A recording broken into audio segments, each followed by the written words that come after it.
I know he did not commit suicide. There's no way. He loved life too much. He loved his family too much. He loved his brothers too much to put them through what they're going through right now. I think someone didn't like what he had to say and wanted to shut him up and didn't want it to come back on anyone, so that's why they made it look like suicide.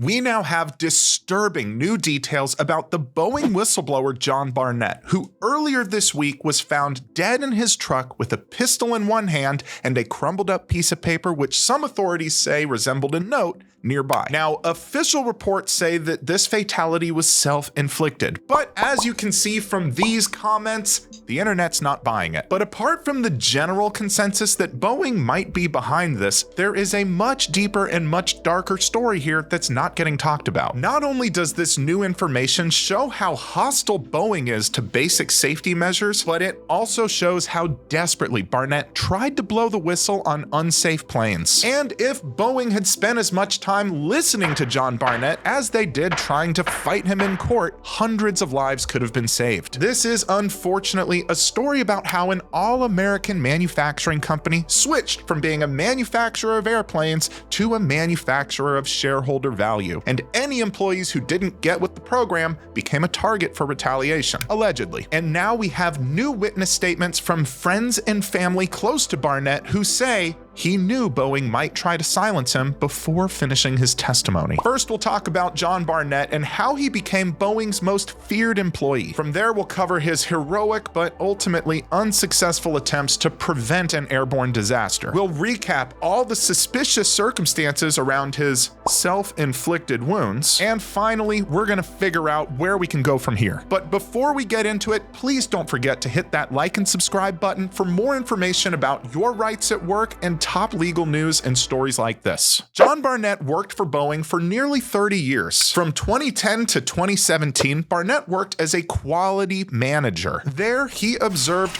rushed manufacturing processes, negligent and at sometimes intentional disregard for basic safety procedures, and alarmingly, a move to install substandard parts to save time and costs during production. Alarmingly, Barnett also found that emergency oxygen systems on the Boeing 787 line were inherently defective, finding that as many as 1 in 4 of those systems would fail in an emergency. Now, Barnett, who had an engineering background, immediately blew the whistle on these unsafe practices. But he didn't go running straight to authorities. He first tried to talk to management. But not only were his concerns brushed aside, Barnett's family and his lawyers say he was immediately targeted for bullying, harassment, retaliation, and character assassination. All of these things culminating in what we call a hostile work environment. Now, if you don't know, a hostile work environment is more than just bullying. It is severe or pervasive conduct targeting a person who engaged in a protected activity. One such protected activity is a whistleblower complaint. That is when an employee alerts management or authorities about unsafe or unlawful activities at a company. So legally, Barnett's complaints to management were a whistleblower complaint and they were legally protected. And because of that, the abuse he allegedly endured while at the company was unlawful retaliation. According to those close to Barnett, he was bullied so relentlessly that he started to suffer from anxiety and even PTSD from what he experienced. By 2017, the alleged abuse took such a toll on Barnett's health that he was forced to retire from his job. Although this was officially deemed a medical retirement, Barnett still filed a whistleblower retaliation lawsuit in 2017. Legally, I have to remind everyone that these are only allegations. Boeing denies that Barnett suffered any bullying, retaliation, or character assassination because of his whistleblower complaint. And despite the general consensus online, there is, at the time of this video, no direct evidence of foul play. But let's take a quick break to talk about retaliation and wrongful termination lawsuits like Barnett's. Even in an at-will state, which is where this occurred, you can still sue for wrongful termination, and you cannot be illegally fired for making a good faith whistleblower complaint. Even even if the employer does fire you and they say it was for no reason or for poor performance, you can still win your case by showing that the real reason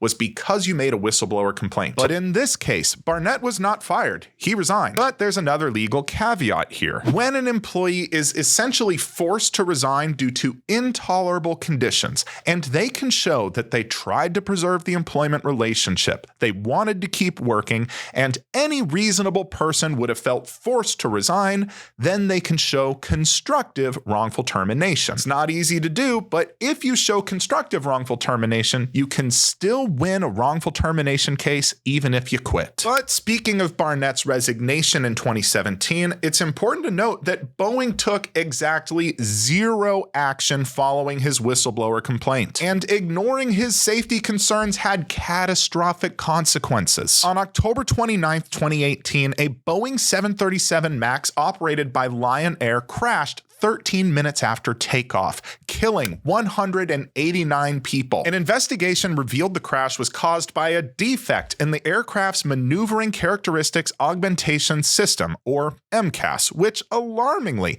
the company did not close the full nature of this system, nor provide adequate training to those pilots on its use, Boeing's official statement being that it wasn't a big deal and training would have been too costly and time-consuming, a statement that didn't age well. Then on March 10, 2019, a Boeing 737 MAX operated by Ethiopian Airlines crashed 6 minutes after takeoff, killing 157 people on board. Again, it was revealed this crash was caused by a defective MCAS system. Boeing eventually paid $100 million to settle wrongful death claims with those families, but problems with the aircraft persisted. More recently, on January 5, 2024, a Boeing 737 MAX operated by Alaska Airlines suffered a catastrophic failure when an emergency door blew off of the aircraft 16,000 feet in the air. Thankfully, no passengers were killed, but there were serious injuries and traumatic stress endured by passengers. And although no one died, a subsequent lawsuit by the passengers on that plane led to one of the most upsetting headlines in the legal community this year. Boeing has not only refused to identify any witnesses, technicians, or employees who worked on that door, they also destroyed the security camera footage showing how that door was installed. Specifically, they overwrote it. Now, not only is destruction of evidence a great way to look guilty as sin,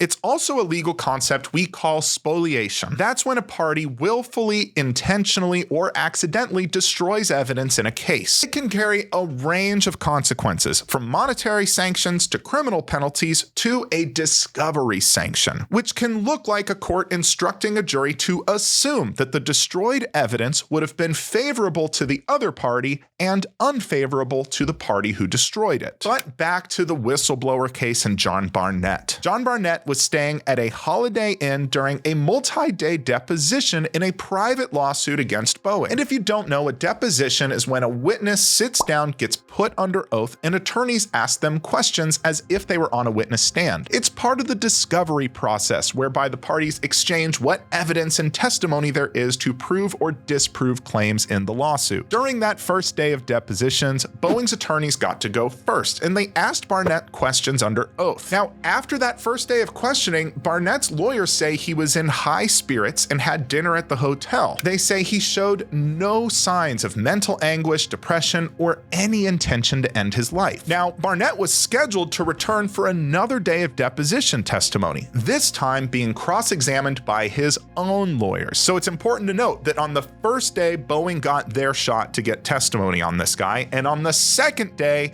Barnett's lawyers were gonna get their chance. And that's part of why this whole thing looks so damn suspicious. Because before Barnett's lawyers had their chance to question him, someone, allegedly Barnett, allegedly someone else, ended his life in a pickup truck in a Holiday Inn parking lot and put a pistol in his hand. Now, it's important to note that despite the mental stress of the lawsuit, those close to Barnett say he specifically told them he had no intentions of ending his life. Newsweek reported that a close friend of Barnett, who referred to herself only as Jennifer to avoid retaliation, said, quote, "He told her not to believe any reports of his suicide sometime after his death. She claimed he insisted. I ain't scared," before adding, but if anything happens to me, it's not suicide. This is a chilling warning from someone who knows that they may be in danger of being silenced. But Jennifer further said, "I know he did not commit suicide. There's no way. He loved life too much. He loved his family too much. He loved his brothers too much to put them through what they're going through right now. I think someone didn't like what he had to say and wanted to shut him up and didn't want it to come back on anyone, so that's why they made it look like suicide." Again, legally, I have to remind people that this is hearsay and has not been independently verified. We don't even know exactly who Jennifer is, and we don't have direct evidence of foul play, but all of the circumstantial evidence is concerning. And everything up to this point raises serious concerns, not just about Boeing, not just about whistleblowers, not just about airline safety, but about the US economy as a whole. You see, Boeing was not always a purveyor of fine flying safety violations. There was once a time when Boeing was globally celebrated for cutting edge, high quality manufacturing. There was even a time when travelers would jokingly say, "If it ain't a Boeing,